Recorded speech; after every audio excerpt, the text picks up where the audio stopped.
Welcome to Total Annihilation episode 8. Yeah, I guess this is happening. I guess this is, thanks so much for tuning in and supporting the show. Welcome. I hope you're doing well. This is going to be your little existential halftime. I am Nile Optimist Prime is what I meant to say there. Trying to be cute.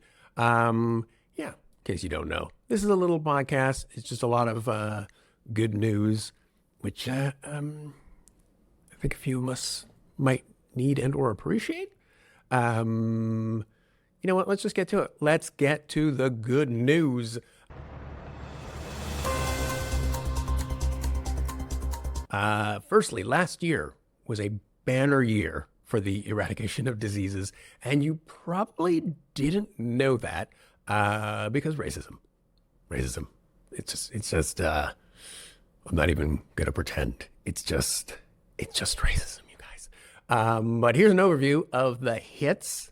Both Cape Verde. I feel so ignorant. I feel like I should know. I just ran off about how racism and ignorance, and I feel like I should know. Anyways, Cape Verde and Egypt became malaria-free. Pakistan, India, Vietnam all eliminated trachoma, which causes blindness. A little sidebar. This took Pakistan 20 years. They decided 20 years. They were all in on this. And they had to pause at one point, not because of the lockdown. I'm sure they did, but specifically because there was an outbreak of typhoid, and the medication that's used to treat trachoma apparently also is used to treat typhoid. But they were like, "Fuck it, we're still in." That was an official statement from the Pakistani Minister of Health. "Fuck it, we're still in," and they did it. They did it last year. Brazil and Timor-Leste eliminated lymphatic filariasis. I was really like, I'm gonna spell this. I'm gonna pronounce this properly. I don't know if I did. This is a parasite that causes elephantiasis, which I always thought was elephantitis. I thought that's how that was pronounced, but apparently not. Maybe it's something different. Elephantiasis. Jordan became leprosy-free. And Chad eliminated sleeping sickness. Now there's a medical name, like an official, Tacoma name for this, but me trying to pronounce it would literally be like an entire episode. So, congrats to Chad on sleeping sickness and whatever the medical term for that is. So what this means is that in 2024 alone, 9 countries eliminated long-standing terrible things that cause people to go blind, become unrecognizable, or just straight up degenerate into something that takes permanent damage. Whereas in the US, they re-elected one. So I guess that's a wash. See what I did there? I spent a lot of time writing that one. I couldn't quite find the correct verbiage, but you get the idea. What else? Oh, here's a little something. Sorry for the pops, guys. I'm trying to figure it out. According to a new report from the International Energy Agency, China, which again, #1 crude importer in the world, in 2023, China reached peak oil consumption as imports fell 2% for the first time in 20 years, if you don't count the lockdown years. This is huge. Again, I talked about this in the last episode. China, huge importer of oil. So 2%, just to put a number on that, to put it in perspective, that's a drop of 240,000 barrels of oil per day. Yeah. So that drop makes it the second hardest hit an oil industry has ever taken, with the #1 spot, of course, going to Diddy's arrest. Is it too early for Diddy jokes? I was just, when he was arrested, I was just the baby oil industry. They'll get better. Here's an interesting one that I told my girlfriend about this. By the way, some of you may have noticed behind me, the dish, once I start posting these videos online on YouTube, I'm right in front of the dish shelf, and I dusted it, which I didn't do for the first episode. I told my girlfriend I would, but I was lying. I didn't. I just did. I'm sorry. Sorry if you're listening, babe. But I did now, and you can't tell the difference. I don't even know why I said that. Anyways, also, if I sound off, I'm getting over a cold. Just getting over just the worst cold. I hope you don't get this one. This one sucked. It's like a regular cold, but just with sinus migraines all the time. But, got through it. Here we go. What else did I tell you? Wage inequality. According to a report, this one's going to be, this is what I was talking about. This one's going to be a little curveball. I told my girlfriend about this, and she was like, what? She made that face. You're going to make this face. According to a report released by the International Labor Organization, wage inequality has decreased since the year 2000. The decrease was stronger in emerging economies than in advanced economies, so 3 to just under 10% in emerging economies, and 0.5 to just under 2% in advanced economies. Also, interestingly, real wage growth remained positive. That was weird. I said positive. I lost myself on the word. It remained positive in emerging economies, so 6% in 2023, but declined in advanced economies, so minus 0.5%. Just to say it, feels like the word advanced is doing a lot of heavy lifting there, I feel like we're using advanced the same way Elon Musk uses the word founder. We basically paid for the label, and now everyone's looking at us like, are they? No, they're Nazis. That was a weird turn.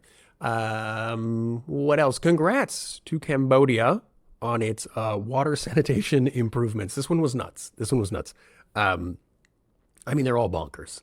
But in 2019, Cambodia had some heavy, unfortunate issues with water sanitation.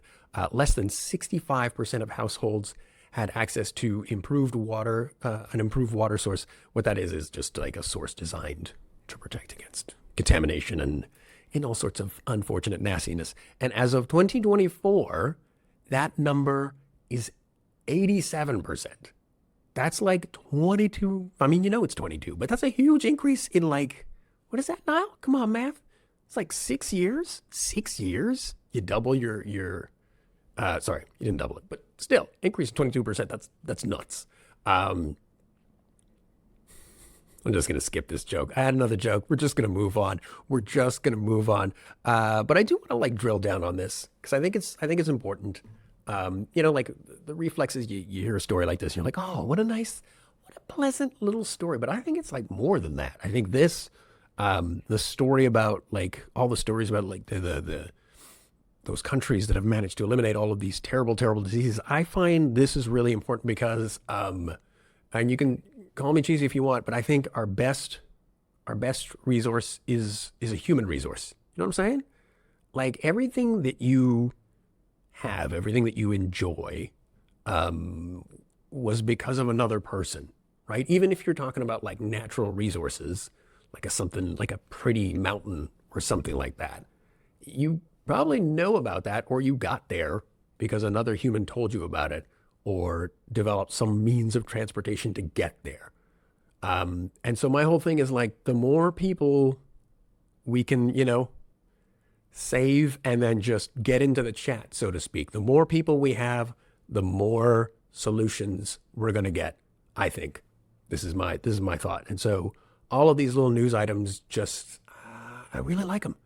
I really, they make me excited because they make me think that it feels like we've probably saved the person or persons who are going to end up making a big, huge, game-changing difference in the world. Right now, the people who are going to really bring about the big sea change in the world are probably already alive. They're probably, I don't know, just doing kid stuff maybe, or maybe they're in first year university. I don't know.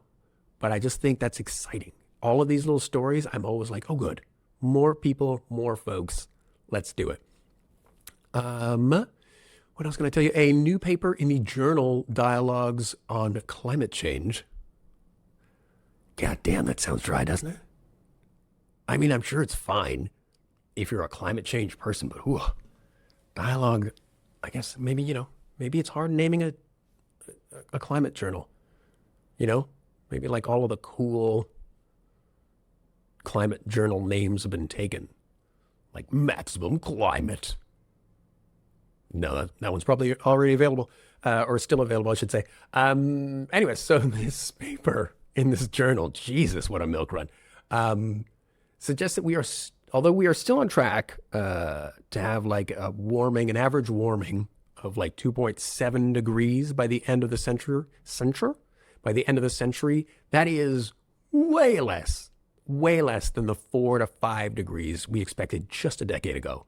The Independent was quoted as saying 6 degrees, by the way, in 2015. So that's huge. That's. I know it's not great, right? I'm not saying it's perfect and everything's fine, but what I am saying is, in a decade, we've really done work, man. You got to take that W. You got to acknowledge it. Like, we dropped the estimates by just under half in like 10 years. And we still have a lot of basketball left to play. Like, we're I'm sorry, I'm laughing for a second. I was like, what year are we? I forgot what year it was. 75 years. 75 years. That is a lot. That is a lot of 10-year chunks, And if we have at least, all we need is like a few more 10-year chunks like the one we just had, and we're good. We're clear. We're going to be all right. Okay. All right. This next part, I'm going to mix it up. I'm going to start out with a question. How did death rates from natural disasters change over the last 100 years? Did they A, more than double, B, remain the same, C, decrease to less than half? You probably guessed, because of the nature of this podcast, the answer is C, they decreased to less than half. This one maybe not. This one maybe, okay. Over the past 15 years, emissions in the U.S. have A, increased by more than 20%, B, increased by 10%, C, stayed the same, D, dropped by 20%. The answer is D. You know the answer is D. You know what kind of podcast you're watching, but still, that's bonkers, right? That is from a book called Not the End of the World by Hannah Ritchie. If you haven't read it, highly recommend it. I got it from the library. But if you're flush, that's nice. I don't know why I laughed. I laughed because I feel like a lot of people listening and or watching this are Canadian, and you probably don't have buy book money right now. But anyways, if you do, treat yourself. Get the book. It's this amazing book. It's basically, she's a statistician out of Oxford. I want to say Oxford. And she's just like a general, I can't remember her credentials. I really should have. I can't believe I didn't write that down. But she's like an uber nerd. But she was very depressed, like the rest of the world, thinking that we were all doomed. And then she, like myself, read Hans Riesling's book, Factfulness, which is also a great book that you should read. And it basically, again, it's an optimistic look, right? So not saying, oh, everything's fine, everything's perfect. No, but it's like, yeah, sure, there is some bad stuff, but there is also some good stuff. And so she decided to do that, but with climate. And that was the result. This book is the result, Not the End of the World. It's got great stuff. For example, I didn't know this. global deforestation peaked in the 1980s. I would not have guessed that. Not based on everything that that leaks into my brain from the interwebs and television. This one I really enjoyed. If you were to take all of the calories that we produce as a planet and you divided them equally to everyone in the world, everyone would be able to consume 5,000 calories a day. Right? So so basically, if you've ever looked at someone in a hot dog eating contest and thought, man, I wish I could do that. It's possible. We have the technology. No, but I think this is amazing. I think this is amazing because of what that does is really underscores that it's just a logistical issue. It's just we're getting in our own way. We could do it. We could do it. We're right there. And I just think that is something nice to hear and know, because maybe you didn't know that. Maybe you, like a lot of people, thought, no, we don't have. Fuck. Maybe you were like, what the fuck was that movie? Avengers, whatever. Avengers Endgame, Avengers yada yada with Thanos, who's just an idiot. He's just like, oh, we got to kill half the people. It's like, no, man, we just got to recycle some fucking cans. Anyways, that's an oversimplification, but you know what I mean. One of the tips that she gives, this isn't a spoiler. It's not going to ruin the book, but I thought in case you're not going to read it, which you might not, she says that if you want to help the environment, one of the most effective ways to do it is to go, all right, it's either go meatless. Give me a second. Because I know there's like a visceral response from all the carnivores out there. You guys get so weird about this. If you don't want to go meatless, try like half stepping. Like just have one day where you have no meat. You can still eat garbage. It just doesn't have to be meat garbage. And if that is too much for you, then try to eat smaller animals, right? Because obviously a cow takes up way more energy, and just costs more in terms of emission to maintain than does a pig, and a pig does more than like a chicken or what have you, right? So try to get chicken, try to aim low. I guess I should touch on this because we're apparently in a trade war now. Jesus, wow, that is, good God. So here's a little thought. I know there's a lot of stuff going down in the States. A quick little suggestion for any Americans who might be moving here, because I did see it, one of those videos, a video of that on TikTok. Some people are moving here from Atlanta, a lovely lesbian couple who have decided to move here, probably not for the winter, probably for other reasons. Listen, if you're one of these people, if you're a person like this, who is just afraid, and so you're moving from America to Canada, could you do me a favor? Could you move to Alberta? I think like if we get enough of you out there, it'll be able to tip the balance, and then we'll be able to turn this country into the pinko utopia that we deserve. Yeah. Listen, I guess I don't know if I should talk about this. I'm going to talk about this. The tariff thing. It's going to suck. It's going to suck for a lot of us. This whole thing, I've been watching it unfold. I'm like, the thought I had yesterday was like, how have we not diversified? This is weird, right? I mean, if I'm investing in my retirement, I'm not putting it all in one thing. Like, you diversify your portfolio. That's fundamentals. How are we all in on America? That's like if you put all of your RSPs like in Apple stock. So this sucks. Because like it's gonna harm a lot of Canadians. But man, is it me, or did Donald Trump accidentally unite this country? Like, I feel like before we were very America light in terms of our politics, but now it's like, all right, let's handle this bullshit first, and then we'll get back to hating on each other. And then maybe like, I don't know, like maybe this sucks now, but maybe this is like a chance for us to like properly diversify, right? Like diversify. Let's get out and meet other countries. Let's mix it up. Let's work the room a little. Uh, I don't know. It just feels like when I was younger, there was more uniquely Canadian stuff, and then we signed the free trade agreement, and now it just feels like our whole identity is like, we're like Americans, but we like beer and we don't have guns. I'm like, really? Is that where we're setting the bar? Like, let's do it. Let's like I don't know. Give me like Brazilian action movies or Indian sci-fi books. Well, we're not doing books anymore, so maybe just the one Indian sci-fi book. But Japanese country music, Thai junk food. By the way, I've had Thai junk food. It's amazing.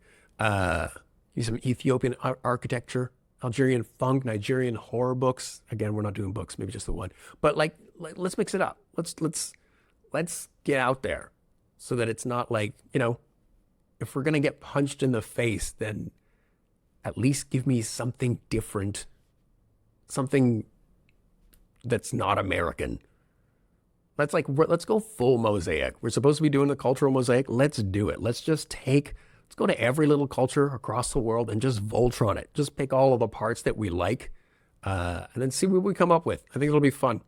Not early on. Early on, it's going to suck. But in the long term, I think this might help. In the meantime, here's another a little something that I have found helps me in my day-to-day. A little something that might help you put one foot in front of the other in these really trying times. I've mentioned before in this podcast, The Luck Factor, which is a great book. You should read it. You should read it, and you should follow it. It's made a pretty big difference, I think, in my life. But one of the things that he talks about is luck journaling. So basically, at the end of the day, you write down, just make a note of all of the lucky things that happened to you during the day. All of the things that did happen, all of the bad things that did not happen. And what that does is, one, it serves as a gratitude exercise, which always increases happiness. But two, it also primes your brain so that you are more likely to see lucky or potentially lucky things when they happen or might happen. So that's one. Another thing that I found really handy is, in case of emergency, it's like a worry dump, which again, it's just a journaling thing. And I'm not sure. I was going to say, I'm sure you've heard of it. Maybe you haven't. In case you haven't, or even if you have, here's a retread. Basically, it's you just pop open a journal when you're like really wired for sound. You pop open a journal and you just start listing off all of the things that you are worried about. And you just keep going. You just keep going and going and going. And no matter what your brain comes up with, you just say, okay, sure, what else? Okay, sure, what else? Okay, sure, what else? And eventually at some point, that part of your mind that is freaking out is just going to go quiet because it's going to be out of stuff. And that might help. It helps me. I hope it helps you. What else can I get you? Oh, here's a little something that I think is going to be really handy in our current times. Do yourself a favor and just avoid the news. I know. That's so hackneyed. Everyone says it. No one does it. I do it. I don't say that with any point of pride, but I just do it. I just do it because I don't see the why. Every time I say to someone like, oh, I don't watch the news. I used to be like the news nerd. I used to be the person who was just constantly up to date on stuff. And now I'm just like, why? What is the point? Like, do yourself a favor and maybe treat it like vegetarianism. If you can't go no doom scrolling, just take a day. Take a day. Pick a day of the week and then just replace it by Googling good news, cat videos, nothing. Just take one day off because there's a study done by Harvard Health if you trust those jerks. And the effects of doom scrolling are pretty bad. I'm sure you're not shocked, right? There's headaches, muscle tension, neck and shoulder pain, lower appetite, sleep issues, elevated blood pressure, and obviously depression. Because the issue is, what it does is you'll read something that is designed to freak you out, which increases your fear, which then increases your vigilance, which causes you to keep scrolling, which then increases your fear, which increases your vigilance. And you just, guys, you got to take a break. You got to take a break from it, man. Because this is something my therapist told me. Blake Carter, shout out. He said, at one point he told me that, like, if you're feeling angry or depressed or frustrated, those are all signs of helplessness. So an idea might be to be like, ask yourself, what do I feel helpless about? And I think like this, like doom scrolling, even watching the news, that's all it does. That's all it does. Like I got up to date on like what's going on with the tariffs. I felt horrible for like an hour or two. Just like, and I mean like existentially bad. Like really just like, oh my God, this is going to be awful. Like scary, oh my God, what do I do? What am I going to do? And that didn't help me at all. That didn't make any bit of difference. My doing that didn't reduce a tariff by 0.5%. Like it didn't, like if it made a difference, it's literally like doom scrolling would be all I would do. Like if it actually did make a difference, I'd jump on welfare, or maybe not. Maybe I'd just become homeless and literally spend my days doom scrolling to change the world. But it doesn't. It doesn't make any god bit of any bit of difference at all. I tried to curse there, but I flubbed the line. That's never happened before. That's just weird. I'm putting way too much pressure on myself on this podcast. I can't even curse properly. And here's a little something that I thought about this morning. If you find that is not enough to convince you to not doom scroll, I think this next point is probably going to be a deciding factor for a few of you. Every time you doom scroll, you are putting money into the pockets of Elon Musk or Mark Zuckerberg. Let that sink in, right? Because that literally, every time you do that, you're paying them. So if you're not going to do it to help yourself, then do it to spite them. It's a good policy.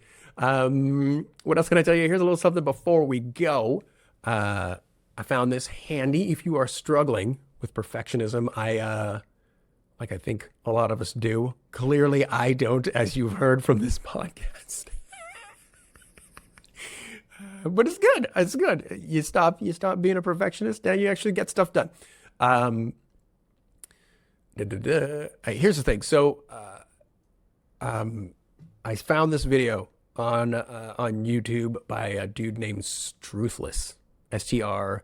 Oh, I see what you did there. It's like Ruthless, but with ST at the front. Okay. On YouTube. Just because at the time, I was really having issues with perfectionism. And I was just trying to find somebody who had some sort of practical solution, specifically for people with ADHD, as I do.